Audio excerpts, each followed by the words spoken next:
Hey everyone, welcome to the second lesson of the course on filtering, which covers advanced concepts related to filters. Please note that this is a continuation of the first lesson and employs a modified version of the scenario that was previously created. It's highly recommended that you watch the first video to understand the context before proceeding. Let's look at the scenario from the previous lesson. As you might recall, it watches for incoming emails, uploads an attachment to Dropbox, and sends a Slack message, while each route contains a specific filter. All right, this lesson demonstrates what happens when a filter is added to the route leading to an array aggregator. Let's first modify the scenario to retrieve multiple emails with attachments, which are aggregated and sent in a single email if the filter's criteria is met. The function of the array aggregator is to aggregate multiple bundles of data into a single array containing collections of specified items. You can learn more about it in our course on iterators and array aggregators. First, open the Gmail module, which contains an internal filter. Let's configure this filter to only allow emails with attachments to pass through. Under Filter Type, select the Gmail filter. In the query field, type in has attachment separated by a colon and set the maximum number of results to 3. Now you need to choose where to start processing from. You have various options to choose from, but for this example, select All. This filter processes emails containing attachments starting with the oldest email in your inbox. Ensure that you have at least 3 emails with attachments. Next, remove the Dropbox module and add the array aggregator, which is found under Tools here. Under Source module, select the Gmail Watch Emails module. Under Target Structure Type, you'll notice that there is only the Custom option available. This is because there is no module attached to the right of the array aggregator. Once a module is attached and you come back to select the Target Structure Type, you will see additional options in this menu. Since the goal is to send an email, you need to add the Gmail Send an Email module. To add the module, click on the small circle on the array aggregator and search for the Gmail app. Select the Send an Email module and add a connection or select an existing one from the list. Here, add the recipient's email address. Enter the subject line and content of the mail. Lastly, in the Attachments field, map the array element from the array aggregator. Great! Go ahead and open up the array aggregator settings again. Under the Target Structure Type, select the Attachments option, which essentially allows you to create an array as per the structure accepted by the Gmail module. Now map the elements from the Attachments array outputted by the Gmail Watch Emails module to the corresponding fields.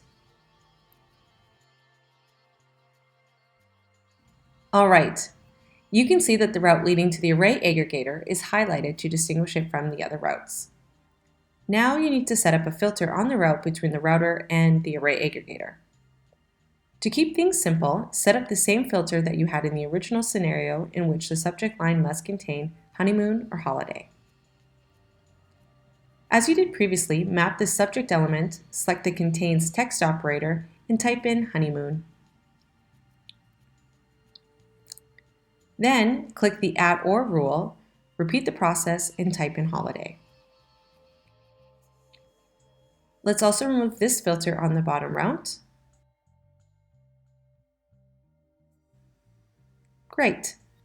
So let's first save the scenario. And now let's test it. Click Run Once to execute the scenario.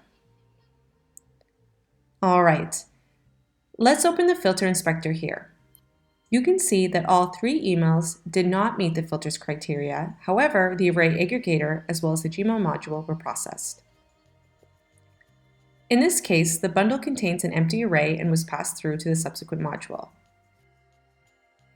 This confirms that if a route leading to an array aggregator contains a filter, and even if the bundles do not meet the filter's criteria, the array aggregator will always be processed.